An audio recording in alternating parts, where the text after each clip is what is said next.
Right, let's move on to the Windsor Framework, just to refresh your memory. The implementation of the Windsor Framework, and this is this deal with Northern Ireland. This is about the red lanes and the green lanes. Today is when the red lanes and the green lanes start operating it. Now, just to remind you what it is, the Windsor Framework is the post-Brexit trade agreement. It's the deal for Northern Ireland. It amends the original deal, which was called the Northern Ireland Protocol. So essentially, Northern Ireland remains inside the EU's single market for goods. This means that essentially Northern Ireland is in a very odd hybrid situation, so that goods can go to Northern Ireland. If they go from England to Northern Ireland, they go through a green lane, but they have to stay in Northern Ireland. They are marked with a label that says not for the EU. If they're going into the EU, they can go through the red lane. Are you confused? Because everyone else is as well. Well, joining me now is Carla Lockhart, and I'm delighted that she is joining us now. She is a DUP MP. Good morning to you. Morning. Thank you so much for joining us this morning. I'm really passionate about this. I just think this is an entire mess. I'm not happy with the Windsor Framework. I don't know what your views are. Well, the DUP have been very clear that we don't believe the Windsor Framework goes far enough in dealing with some of the issues that the original protocol presented to businesses and presented to the people of Northern Ireland. We feel that the government need to go back to the drawing board. They need to address the issues that we have presented to them that still exist, be it with veterinary medicines, be it with plants, be it with movement of animals. There are lots of issues and concerns out there that still exist and that are very real because of the Windsor Framework. So it's not a done deal. It's not done and dusted as the government would have you believe, because it's impacting businesses and it's impacting the people of Northern Ireland. And how do you feel? Obviously, you're very passionate about this, and your party is too. How do you feel Northern Ireland is being treated? Well, obviously, we have raised many concerns over the last number of years with regards to the protocol and the Windsor Framework. We believe that Northern Ireland has been, in many ways, the sacrificial lamb around Brexit, because we haven't left on the same terms as the rest of GB. We want to see Northern Ireland's place within the UK's internal market restored. We want to see frictionless trade. We want to see Northern Ireland prosper. We want to see Northern Ireland remain part of the United Kingdom and subject to the same rules and regulations, and not continuing to be dictated to by the EU. So it just seems to me that this Windsor Framework is a terrible fudge. What I hadn't quite understood myself is if those goods, and I was talking about stuff that comes from England to Northern Ireland that is not going to the EU, it has a label on it saying not for the EU. If you live in the Republic and you go across to Northern Ireland and you buy those goods, you are then able to take them back into the Republic. That makes no sense. And herein lies the farcical nature of it.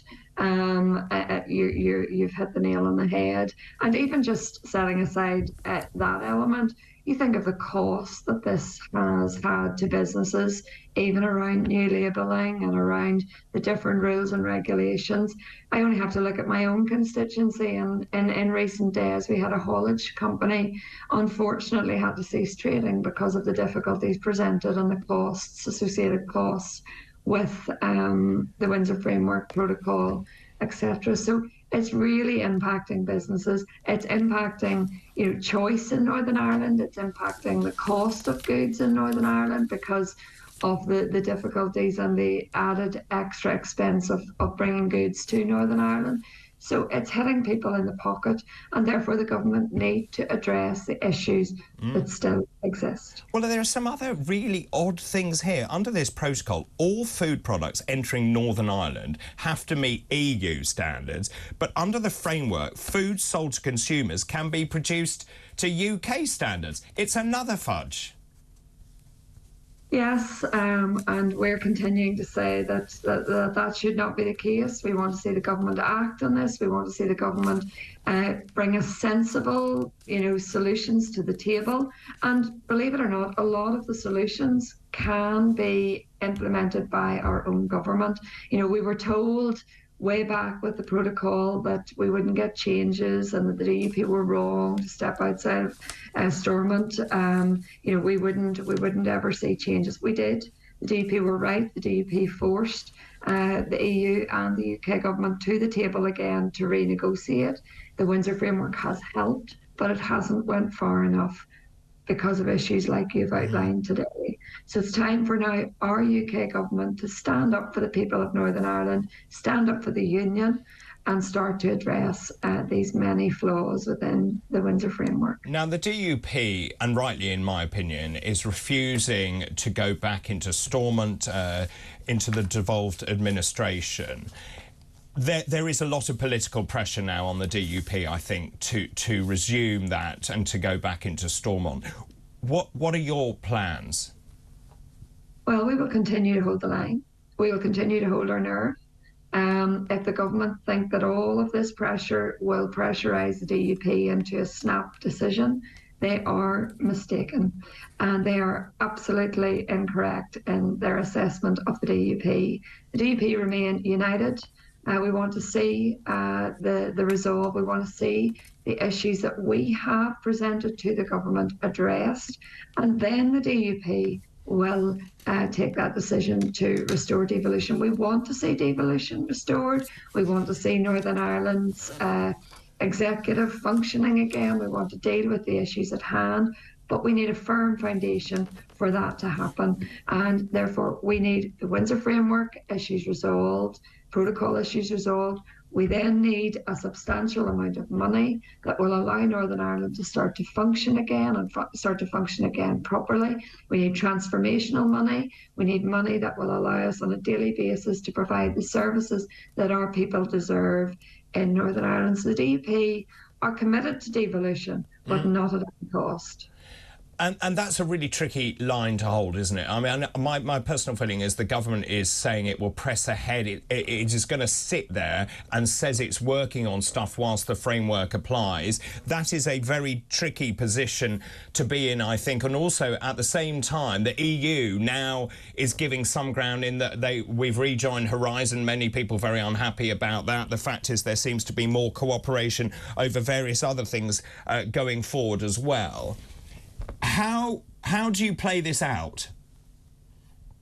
Well, ultimately, the people of Northern Ireland over the last two elections have supported our positioning. They've supported the fact that the DUP remain outside of the Stormont executive to try and resolve the issues. So for us, we will continue to do that. We will continue to use our mandate to get the issues sorted out. But we need our government to step up. This could be resolved very quickly. We just need a new energy around getting it sorted. And we need Mr. Sunak to live up to his promises that he would restore the executive on the basis that the issues would be resolved and the issues would be sorted out. And just to really, for people at home to understand this, what does Sunak have to do to get you back into Stormont? Well, the DUP have given a paper to the government. Everyone is well aware of that. There is a detailed list of issues that need addressed. But we need Northern Ireland's place within the United Kingdom, the UK's internal market. We need it restored. We need the democratic deficit dealt with regards to EU divergence in the future. So there are lots of issues that we want to see addressed. We believe our government can address them. And that's what we look forward to getting resolved over the coming weeks. And do you think you will have resolution? Well, that's the DUP's aim, and we will continue to negotiate to that end.